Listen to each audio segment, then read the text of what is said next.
Hi, welcome to Michael and Lisa White on YouTube, the channel where we help individuals and couples cultivate a no-surrender mindset through life adversities so that you can thrive. Today, we're going to talk about getting through the tough times together.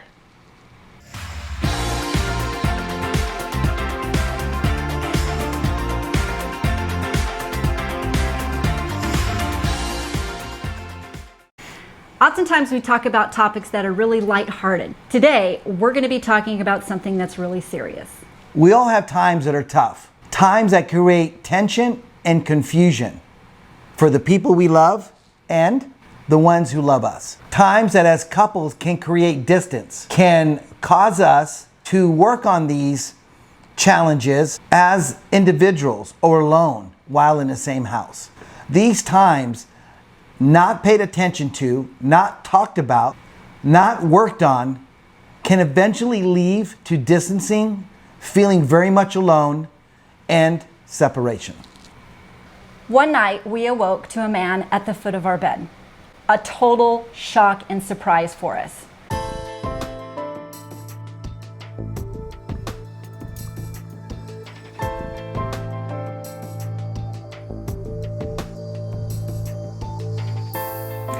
Instead of leaving, the burglar came back into our room and attacked my husband.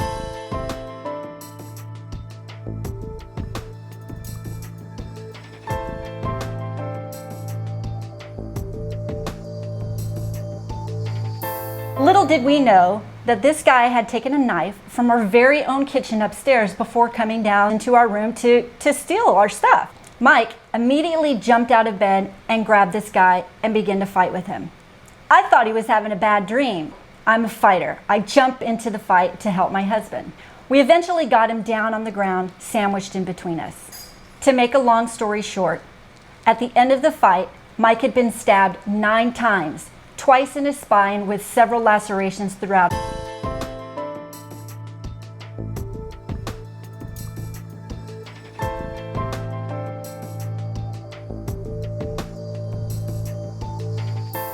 I had been bitten twice and stabbed 3 times myself. So take a minute. Imagine what it would be like to wake up in the middle of the night in the pitch black with a flashlight shining in your face. Some unbeknownst person in your room. That night changed our lives forever. 4 minutes. It took 4 minutes for our lives to change forever. Pretty intense, right? We thought so too.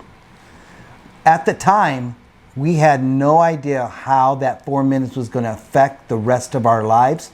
But once we were through it, a decade later, we realized how much damage that one night has caused. I landed in the ICU for a period of time. Lisa was in another hospital. They thought that she actually did that to me because they didn't know. I had to learn to walk again. I couldn't walk for 6 weeks. We couldn't stay at our house for 6 or 7 weeks because it was a crime scene. So we had to stay with our in-laws. The stress that was put on them, the stress that was put on Lisa, the stress that was put on our 16-month-old baby boy at the time, which in hindsight, when we talked, we thought that intruder killed him. Because through all that fighting, he didn't wake or cry at all. So take that to account. A decade it took us. The first 3 years, we just focused on just trying to get our health back. We had PTSD. I was diagnosed with bipolar through traumatic event, through depression, anger management. Mike had panic attacks where we had to call 911 again. I was working with the police on the investigation.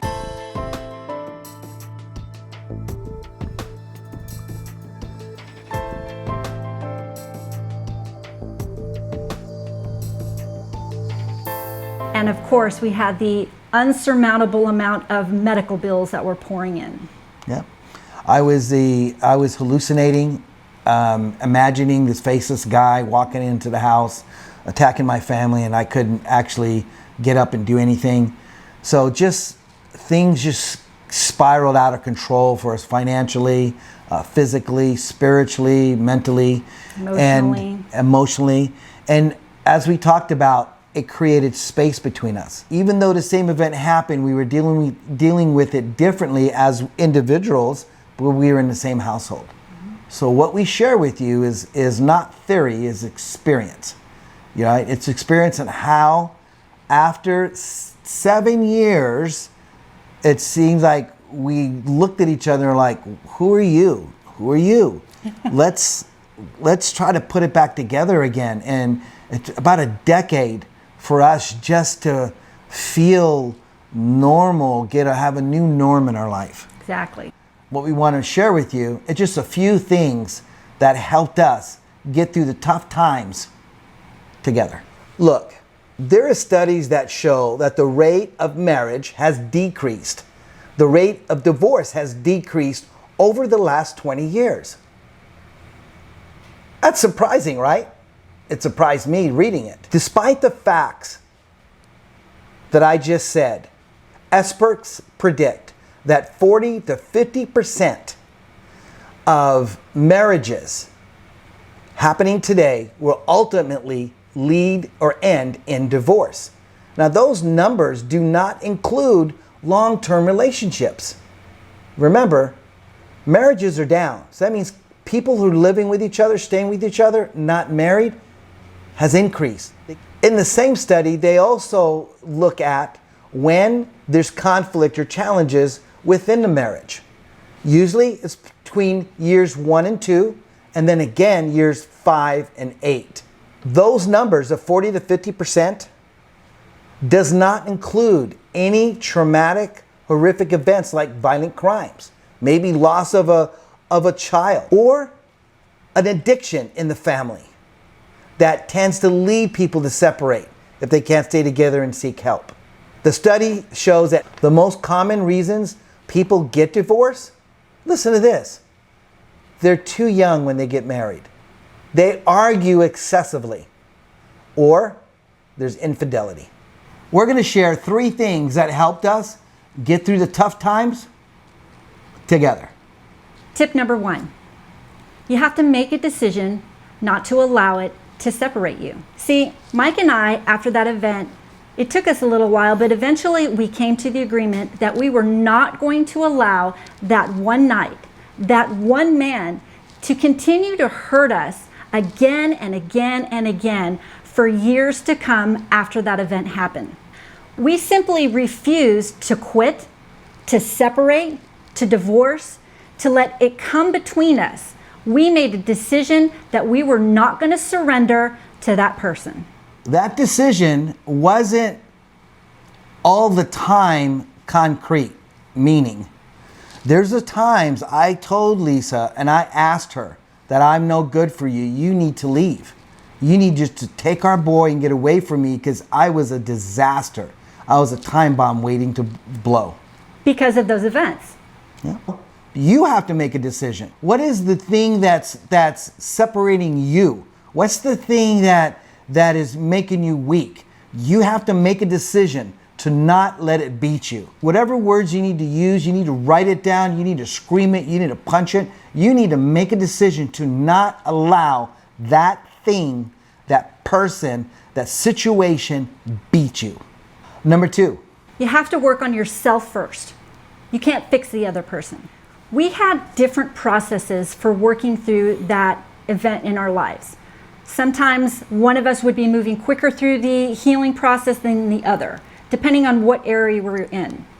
We had to allow each other that time. We had to allow each other the process for that person to go from point A to point B. I had to work on healing myself. I couldn't heal Michael. I couldn't fix him as much as I want to because that is just who I am, that codependent enabler type person. But I couldn't do that. I had to work on healing myself, fixing myself. My friends got a great analogy regarding this about when you're in the airplane and the mask drops, to make sure you put the mask on yourself first instead of helping your children around you, because you're no good to anybody if you can't take care of yourself. Number 3. Find ways to laugh. Seems kind of odd, but we found ourselves unable to laugh. We were going through life. Once about 7-8 years, we realized that, God, we have nothing to laugh about. We would watch shows and we wouldn't laugh. We didn't have internal laughter. So we would force ourselves to laugh.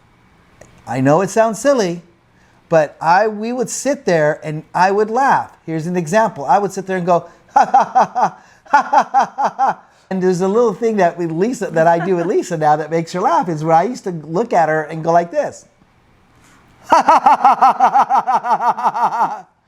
And it would lead to laugh. We'd go to comedy clubs. We'd watch stuff on TV. We would have to force ourselves, immerse ourselves in places where we are hearing people laughing. They were relaxed, and we can find the slither of joy in life again. And it started to help us. It started to make us feel lighter. It started to take the edge off us, because our life was serious. It was heavy. We had to find some kind of laughter. And I think that has helped us tremendously. So if you're in a serious situation and it's desperate and it's heavy, find something to laugh at, because it's all around us. And if you don't, just pull up one of our other videos and laugh at us. You see, you have to understand, we were drowning in darkness. When our lives stopped, everybody else around us, their lives were moving on. Unless you have gone through something like that, you can't even begin to understand what that encompasses.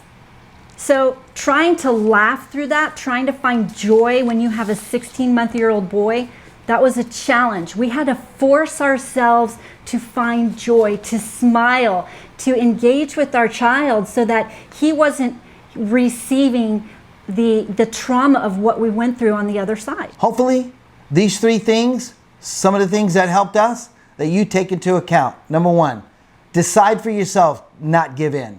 No surrender. Do not surrender. No surrender mindset. Number 2, take care of yourself first. Take care of yourself first. Allow the other person time and grace at their tempo to heal.